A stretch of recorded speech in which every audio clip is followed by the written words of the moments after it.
Bem-vindo à sua revista eletrônica. Veja só os destaques do programa de hoje. De Olho no Peso, a nova série do Espaço e Comunidade vai mostrar os efeitos da obesidade na vida de jovens e adultos, brasileiros que sofrem com a doença que se tornou um dos grandes problemas da atualidade. Um pedaço verde da história. Nossa equipe visitou o Parque do Jaraguá, uma das reservas ambientais mais importantes do estado. Uma pausa para meditar. No quadro Saúde Integral, você vai saber como a meditação se tornou uma prática frequente entre as pessoas que sofrem com a rotina do dia a dia. O Espaço e Comunidade está no ar.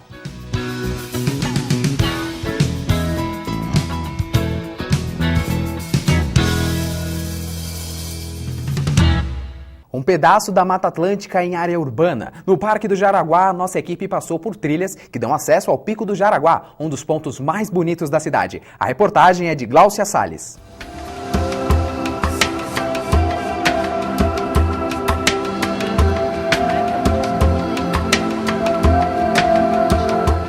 Hoje a nossa equipe está no Parque Estadual do Jaraguá. Aqui, além de estar em contato com a natureza, você pode conhecer mais sobre a história da cidade de São Paulo. A história do parque começou com a colonização do Brasil. Em 1532 eles descobriram que havia ouro aqui no Jaraguá. E por volta de 1580 que Afonso Sardinha veio se instalar no casarão que hoje tem aqui no parque. Eles fizeram a exploração do ouro. Hoje a gente também tem ainda a pia de lavagem de ouro próxima do casarão, onde eles lavavam as pedras que eram encontradas.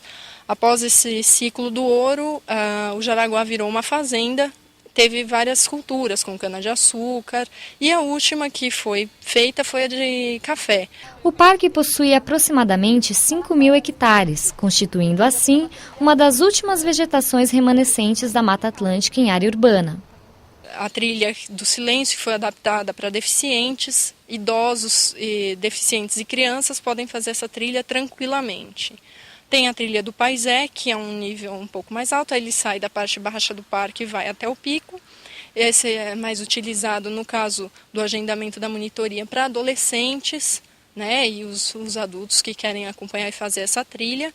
Nós temos a trilha da Bica, essa trilha também é apropriada para crianças ou as pessoas que têm interesse em conhecer a Bica que a gente tem aqui das nossas nascentes.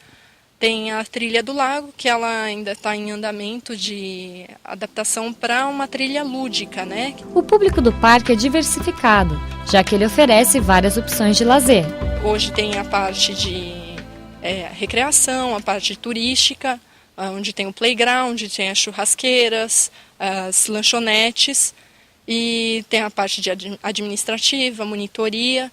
Essas são a parte de atendimento ao turista. E as trilhas que são feitas em meio à mata. Aqui a gente cultiva muito a preservação ambiental. O parque foi tombado como Patrimônio da Humanidade em 1994 pela Unesco. E mesmo possuindo várias antenas de televisão em seu pico, continua sendo dos cartões postais mais bonitos da cidade e ponto referencial do paulistano.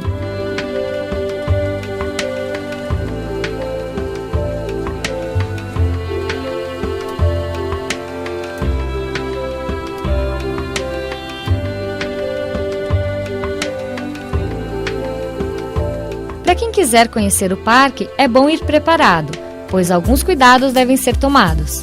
Principalmente até quem vem fazer as trilhas.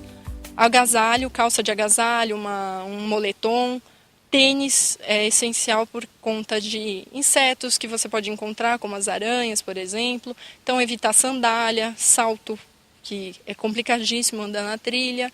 Então, de preferência, o tênis, porque evita uma torção, evita um inseto picar, a calça de agasalho por locomoção e se quiser utilizar a bermuda também pode, de preferência com repelente, protetor solar, uma camiseta, uma blusa mais à vontade, boné importante também, para que a pessoa tenha um melhor conforto na fazer a trilha. Nosso passeio fica por aqui, mas em breve você irá conhecer as outras belezas que o Parque Estadual do Jaraguá revela do alto de um dos pontos mais importantes da cidade de São Paulo. Até mais!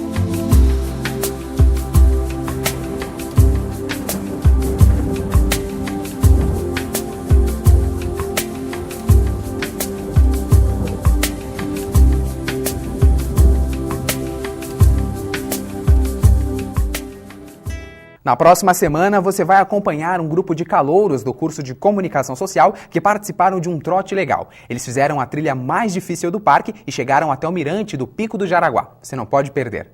Pesquisas realizadas por cientistas mostram que a prática de meditar tem auxiliado no combate a diversas doenças. A meditação se tornou assunto científico, ganhou as páginas dos livros mais vendidos e hoje faz parte da rotina daqueles que querem descobrir os segredos do poder da mente. Esse é o tema de hoje no quadro Saúde Integral.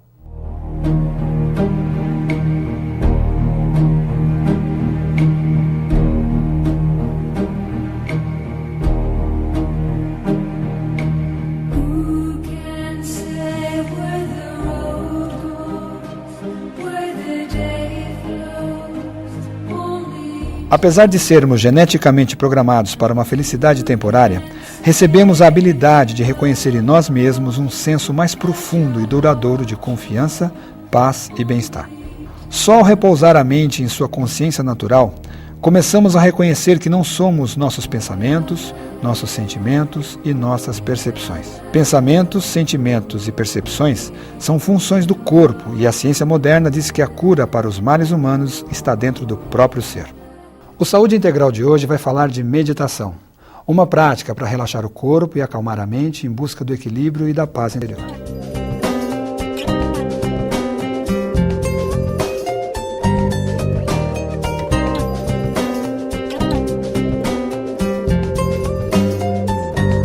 A meditação é uma prática milenar usada para atingir estados de consciência e uma maior compreensão da vida, do universo e do próprio homem. É como se as respostas para os problemas do cotidiano estivessem dentro de cada um de nós e a meditação permitisse o acesso a essas informações. Geralmente o nosso foco ele está externo, ele é exterior a nós, né? Quando você pratica meditação, você percebe que o foco, o seu porto seguro está em você. Então a partir daí você começa a lidar melhor, até para quem é tímido. Quem tem timidez, através da prática da meditação, perde totalmente, porque ela começa a enxergar o outro como um igual. Então você desempenha em toda a sua vida, em todas as suas funções, seus papéis de vida, você lida com tudo isso com muito mais naturalidade. Por incrível que pareça, a meditação te proporciona isso também. Essa busca pelo equilíbrio requer empenho e atenção. É o estado em que os meditadores conseguem se isolar e tornam suas mentes mais calmas e o pensamento límpido e produtivo. A meditação pode ser praticada por qualquer pessoa, independente de sua crença, filosofia ou religião, embora suas bases estejam nas mais tradicionais doutrinas do mundo, como o budismo e o hinduísmo.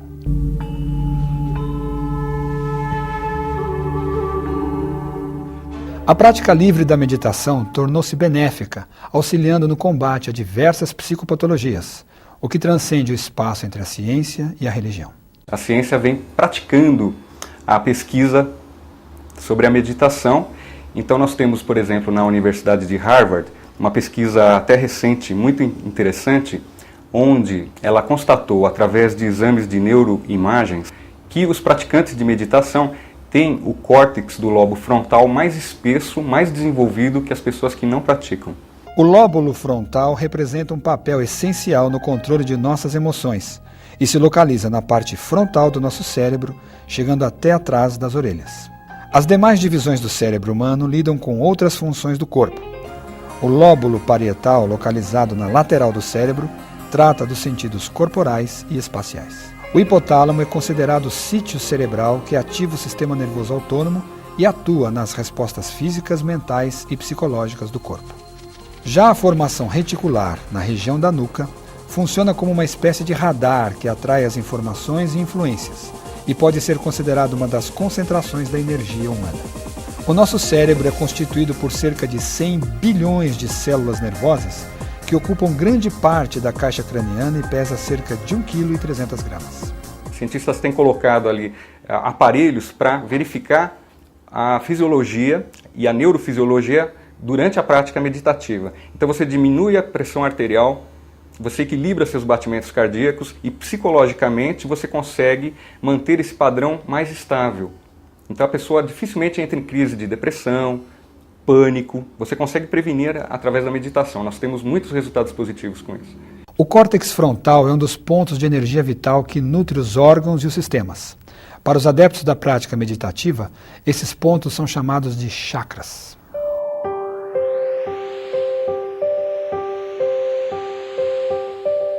Os rishis, na antiga Índia, isso se perde no tempo, talvez mais de 10 mil anos, através de um estado de meditação muito profunda, eles conseguiram identificar esses pontos de energia no corpo, que os principais são 7 pontos, né?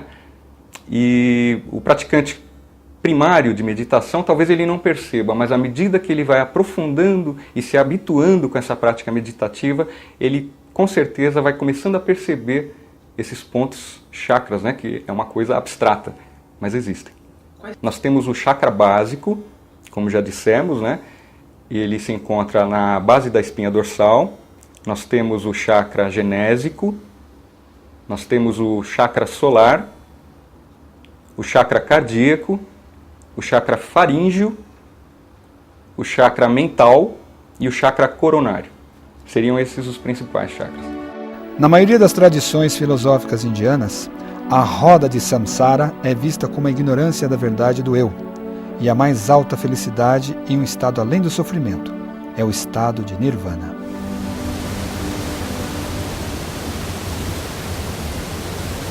A definição do nirvana é uma palavra que vem do sânscrito e ela significa extinguir. Então ela tem duas vertentes, uma budista, que seria você sair da roda de samsara, você atinge a iluminação e atinge o nirvana. É um estado de completude com o universo. Pelo hinduísmo, que o sânscrito seria a raiz da língua hindu, você se encontra com Brahma, ou a alma universal. Mas ela sempre faz uma referência à palavra nirvana com o estado de plenitude. A meditação é ideal para combater a ansiedade e doenças relacionadas ao estresse. Muitos médicos recomendam a meditação para auxiliar no tratamento contra a insônia, a hipertensão, as dores de cabeça e os problemas digestórios, além de algumas doenças crônicas. Pelo benefício que a meditação proporciona para qualquer tipo de pessoa, essa prática tem se intensificado. Existe até um estudo das Nações Unidas em que no mundo todo 50% da população mundial pratica a meditação. E com certeza isso vai se intensificar cada vez mais. Pacientes, como eu já comentei, pacientes com ansiedade num nível muito alto, eles conseguem diminuir e controlar essa ansiedade, evitando vários problemas. Então nós temos casos característicos. Nós tivemos uma pessoa com psicopatologia de esquizofrenia que conseguiu começar a controlar as suas crises através da prática da meditação em curto espaço de tempo, ou seja, durante 3, 4 meses, coisa que, por medicamento, ela demora às vezes mais do que isso para controlar.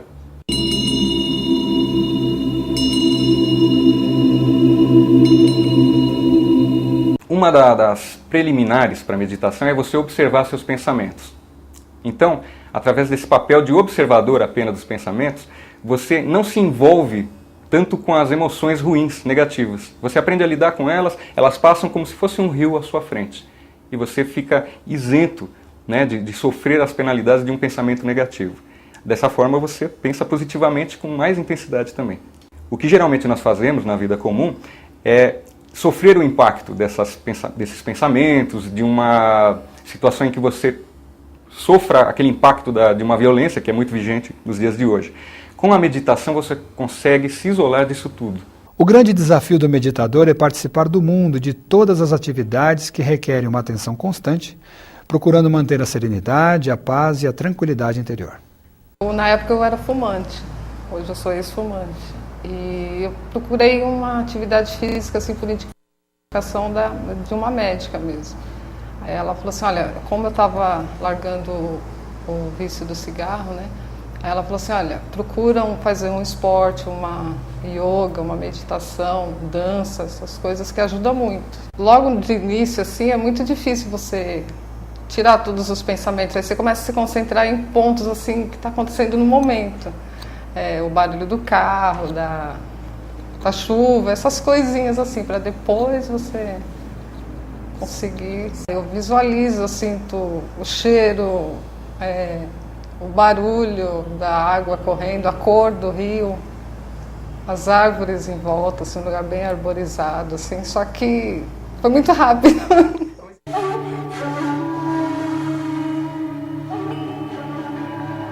É necessário perseverar, né? Um iniciante, realmente ele pode encontrar um pouquinho de dificuldade para fazer pelo menos 20 minutos diários de meditação.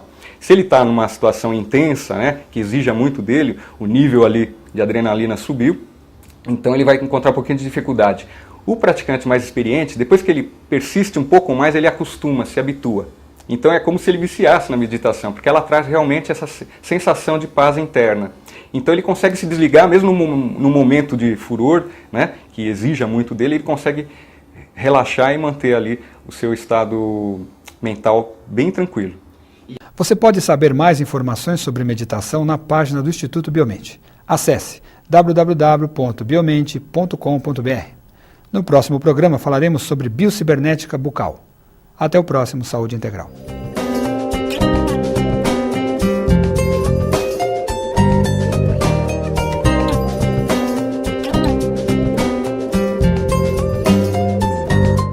Após o intervalo, você começa a acompanhar a série de reportagem que está de olho no peso do brasileiro. Saiba como a obesidade afeta a vida de jovens e adultos. O Espaço e Comunidade volta já.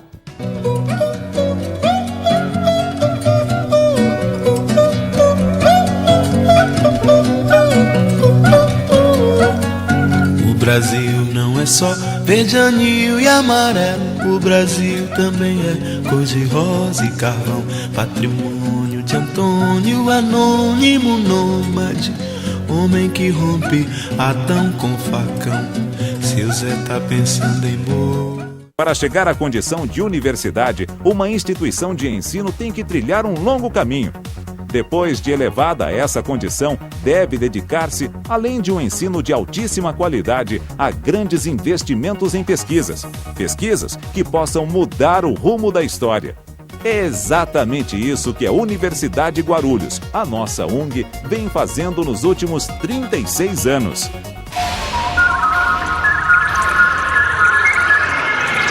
UNG, sua universidade, sua carreira.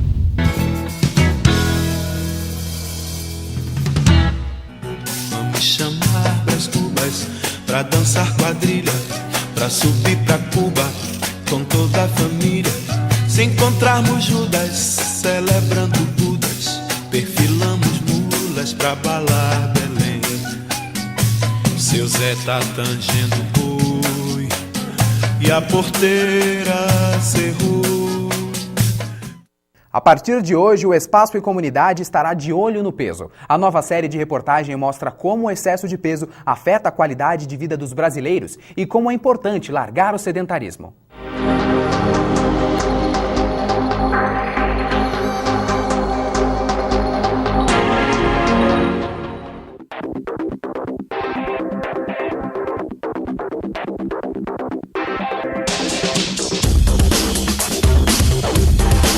A obesidade é um problema mundial que afeta diretamente a qualidade de vida do homem, um fator de risco que produz uma série de doenças ou distúrbios, como a diabetes, a hipertensão e até mesmo a depressão.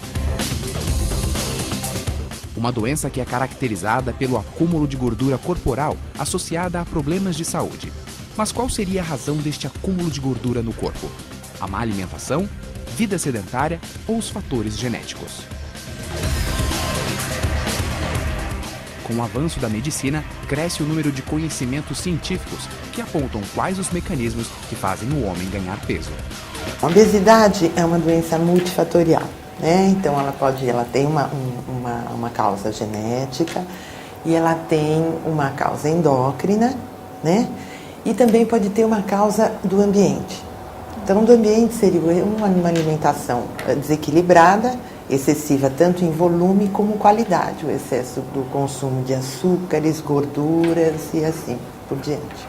Tudo isso também vinculado a um estilo de vida mais sedentário, etc. Então, pode ser basicamente essas três causas. A mais comum é ambiental. Então, seria o sedentarismo e o erro alimentar. Hipertensão arterial, diabetes e doenças cardiovasculares são algumas patologias causadas pela obesidade.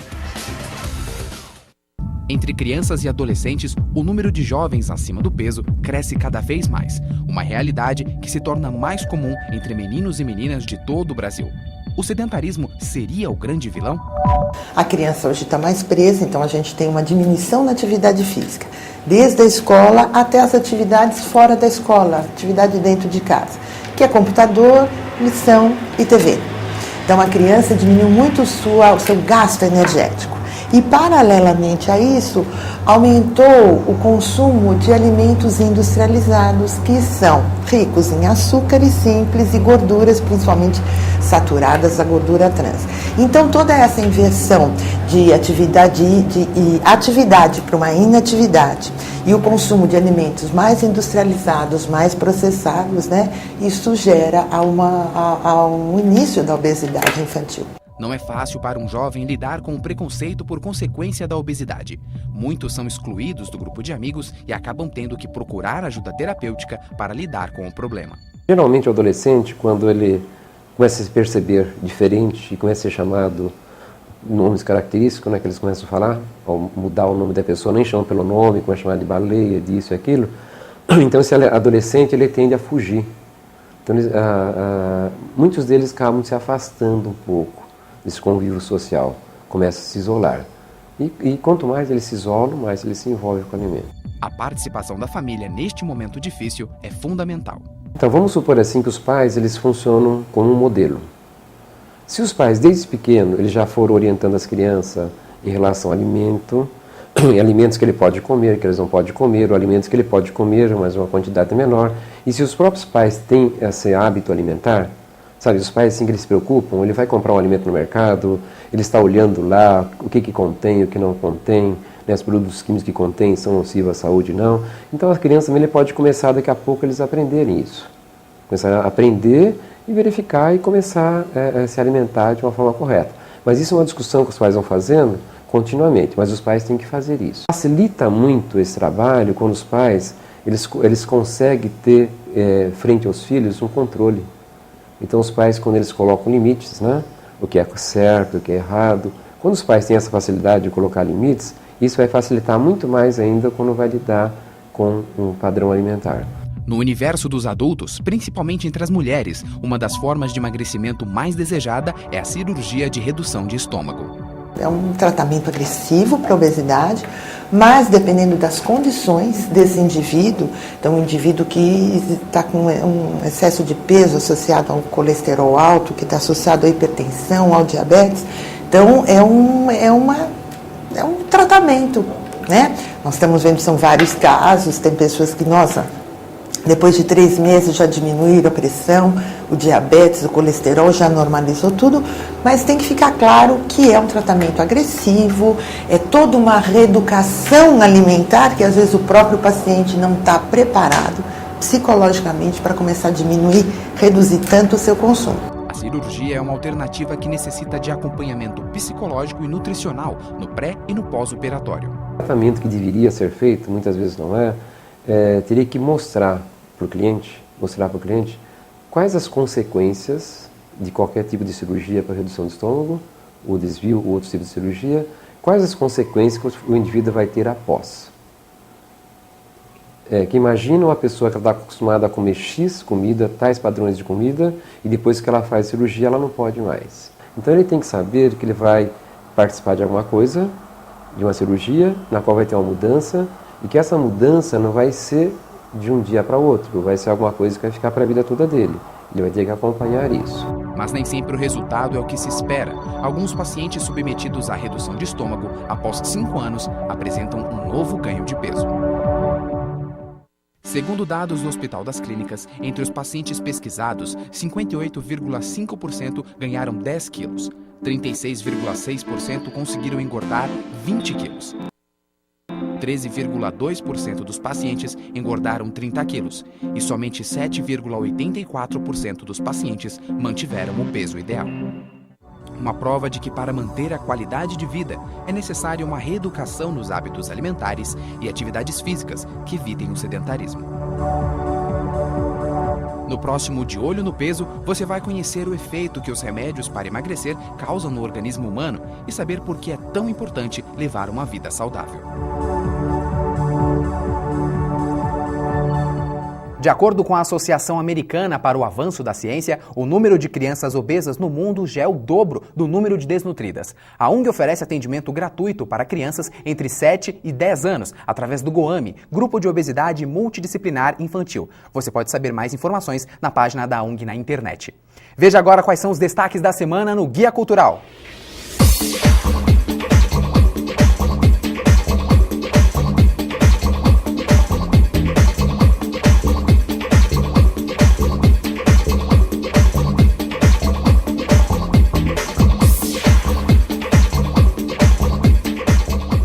A Semana da Mulher começa a partir de terça-feira na Casa Brasil. Serão realizadas diversas atividades em comemoração ao Dia Internacional da Mulher, como palestras, debates, mostra de vídeos e apresentações teatrais. A Casa Brasil fica na estrada Mato das Cobras, sem número, no bairro Ponte Alta, e as atividades serão do dia 4 ao dia 9, das 10 da manhã até às 5 horas da tarde.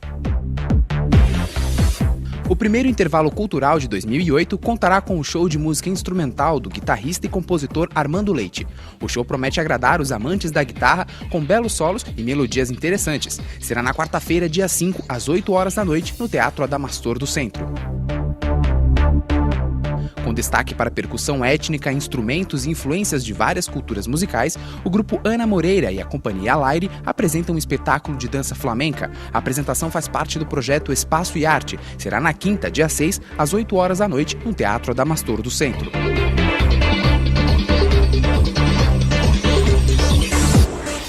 A agenda cultural completa está disponível na página da Prefeitura na internet. Até o próximo Guia Cultural.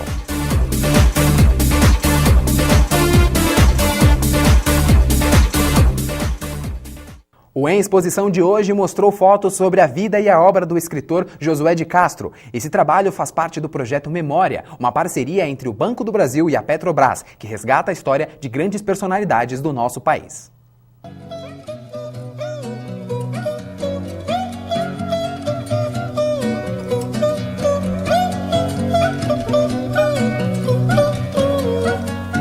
O Brasil não é só Por um Mundo Sem Fome é o nome da exposição que reúne diversas parcerias e resgata a história de grandes personalidades do nosso Brasil. A exposição Josué de Castro por um Mundo Sem Fome faz parte do projeto Memória do Banco do Brasil, Fundação Banco do Brasil e da Petrobras, em parceria com a Secretaria de Cultura.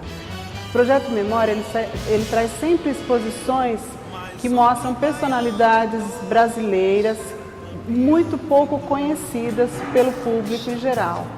Então, já tivemos a Anísia Floresta, já tivemos o Paulo Freire e agora o Josué de Castro.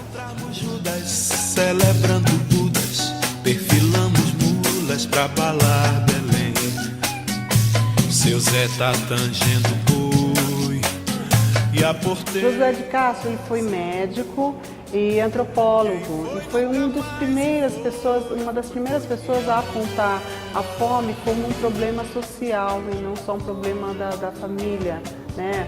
Um problema de um localizado, um problema disseminado pelo Brasil todo. Ele escreveu vários livros, esses livros alcançaram fama mundial e as ideias dele até hoje fundamentam projetos sociais no mundo inteiro.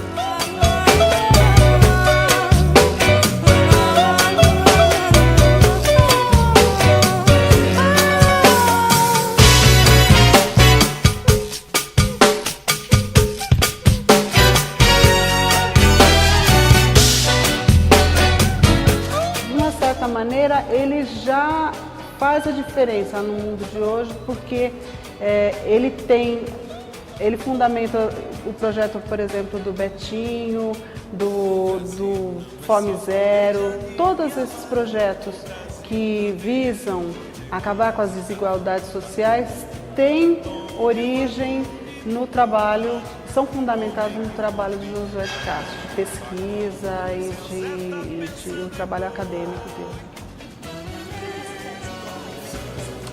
São 18 banners, né, com toda a história dele, são banners informativos, então é uma exposição um pouco diferente da que a gente costuma ver. São banners informativos com fotos informações. É muito interessante para quem trabalha em escola também, trazer os alunos, para fazer né, um trabalho diferente. E vocês vão encontrar banners com várias informações da história, da vida do Josué de Castro e da influência dele nos dias de hoje. A exposição Josué de Castro por um Mundo Sem Fome esteve no Centro Permanente de Exposições de Artes Professor José Ismael, que fica no Lago dos Patos. O Espaço e Comunidade fica por aqui. Nos vemos no próximo programa com mais informação, cultura e entretenimento. Um forte abraço e até lá!